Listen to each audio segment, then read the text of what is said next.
So could you just very briefly outline the main features of the debate around the devolution of policing?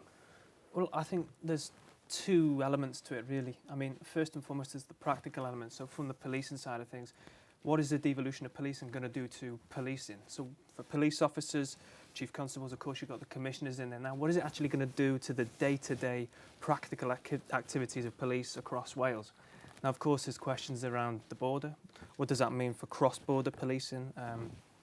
Issues which are actually reserved by the UK government as well. So those kind of practical implications at the level of policing. Secondly, you have to take into account the capacity of the National Assembly to deal with that.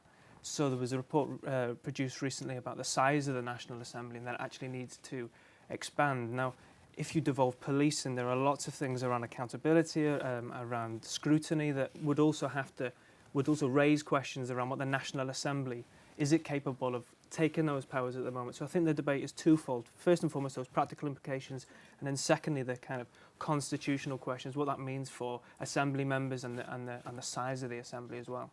In terms of the politics of it, the Home Office has traditionally been cautious on devolution, and we now have the police and crime commissioners into the situation. How does that change just the politics of the devolution of policing? Well, I think on the one hand, and I think that one of the PCCs for Dyfed Powys has actually said, Christopher Salmon, I think, has said that Wales already has a devolved police because of the commissioners.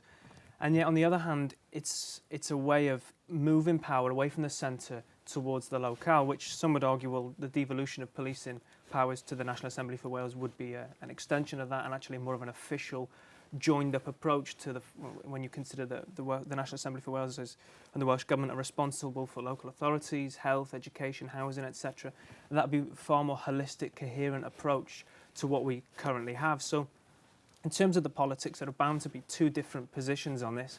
And I think fairly robust arguments could be made on either case, although it's questionable when you consider that Northern Ireland has its own police service, Scotland now, of course, has its own single police Scotland force, and I think that Wales to have its own police force would be a very difficult argument to build a case against that.